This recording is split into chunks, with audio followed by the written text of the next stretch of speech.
Assalamualaikum warahmatullahi wabarakatuh. Berjumpa lagi dengan saya, Feni Tanalinal Hasna, SPD MPD, di YouTube channel Elementary Education. Jangan lupa subscribe dan nyalakan tombol loncengnya. Kali ini kita akan membahas tentang asesmen dalam pembelajaran. Apa yang Anda ketahui tentang asesmen? Asesmen adalah pengumpulan data tentang proses dan hasil pembelajaran melalui berbagai cara atau teknik, misalnya teknik observasi, wawancara, dokumen, tes, dan lain-lain.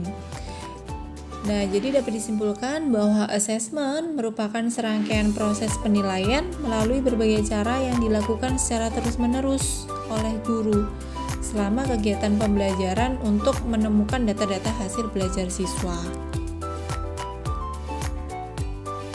Tujuan asesmen yaitu yang pertama adalah untuk mengetahui bagaimana pemahaman siswa sebelum dimulai suatu pembelajaran, bagaimana perkembangan pemahaman selama pembelajaran, dan apa hasil pembelajaran yang dicapai di akhir pembelajaran.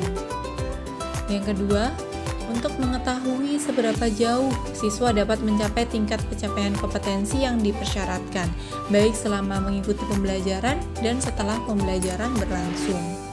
Dan yang ketiga, dapat langsung memberikan umpan balik kepada peserta didik sehingga tidak perlu lagi menunggu ulangan semester atau ulangan akhir semester ya.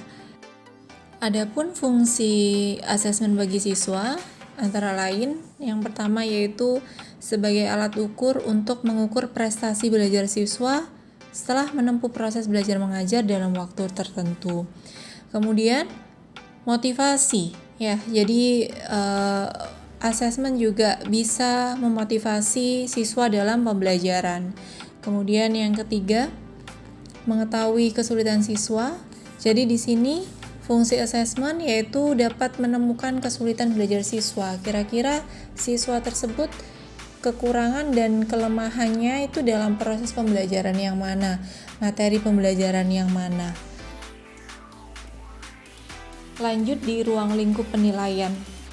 Pada ruang lingkup penilaian ini ada 3 ranah penilaian ya. Yang pertama adalah sikap atau afektif, pengetahuan atau yang biasa disebut dengan kognitif, dan keterampilan atau yang disebut dengan psikomotor. Pada ranah sikap, nah di sini bisa berupa observasi, kemudian penilaian diri. Lanjut di ranah pengetahuan atau afektif, ini bisa berupa guru melakukan tes kepada siswa, bisa berupa tes tulis, tes lisan, dan diberikan tugas ya. Kemudian keterampilan. Jadi pada ranah keterampilan ini bisa berupa tes praktek, kemudian siswa diberikan proyek ya, kemudian portofolio. Oke, lanjut. Di sini Ibu berikan contoh tentang penilaian sikap ya. Jadi di sini ada beberapa sub yang terdiri dari mata pelajaran, kelas, topik. Nah, nanti topik ini apa yang kalian bahas nanti silakan ditulis di sini. Kemudian indikator juga silakan ditulis ya. Nah, sekarang lanjut di tabelnya. Di sini ada tabel siswa, nama siswa, kemudian ada beberapa kolom. Di antaranya yaitu disiplin, tanggung jawab, kerjasama, teliti, kreatif, dan peduli lingkungan. Kira-kira siswa A itu nanti disiplin apa tidak? Kalau disiplin silakan diberi angka 4, misal penilaian 4 ya. Karena di bawahnya itu kan juga ada, kalau keterangan 4 adalah sangat baik, kemudian 3 adalah baik, 2 adalah cukup, 1 adalah kurang. Ketika siswa tersebut tidak disiplin, ya sudah, berarti silakan berikan nilai 2 atau 1.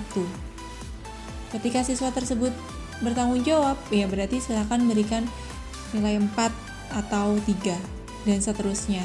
Jadi begitu adalah contoh penilaian sikap. Kemudian penilaian pengetahuan. Nah, ini adalah salah satu contoh penilaian pengetahuan tentang mata pelajaran IPA, yaitu materinya tentang energi alternatif ya.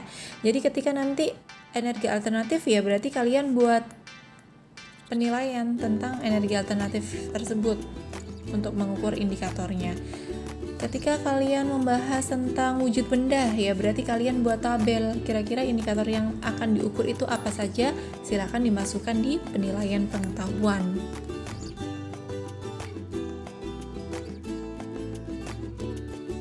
Lanjut yaitu contoh penilaian keterampilan. Ini Ibu berikan mata pelajaran SBDP. Jadi ini ada beberapa aspek yang harus dinilai, ada 5 aspek. Kemudian kualitas geraknya ini Ibu berikan kriteria ada range-nya 1 sampai 4. Ketika 4 berarti dia sangat baik. Kemudian 3 baik, 2 cukup dan 1 kurang. Begitu juga sampai di aspek 5. Begitu. Oke, thank you for your watching. See you next time. Wassalamualaikum warahmatullahi wabarakatuh.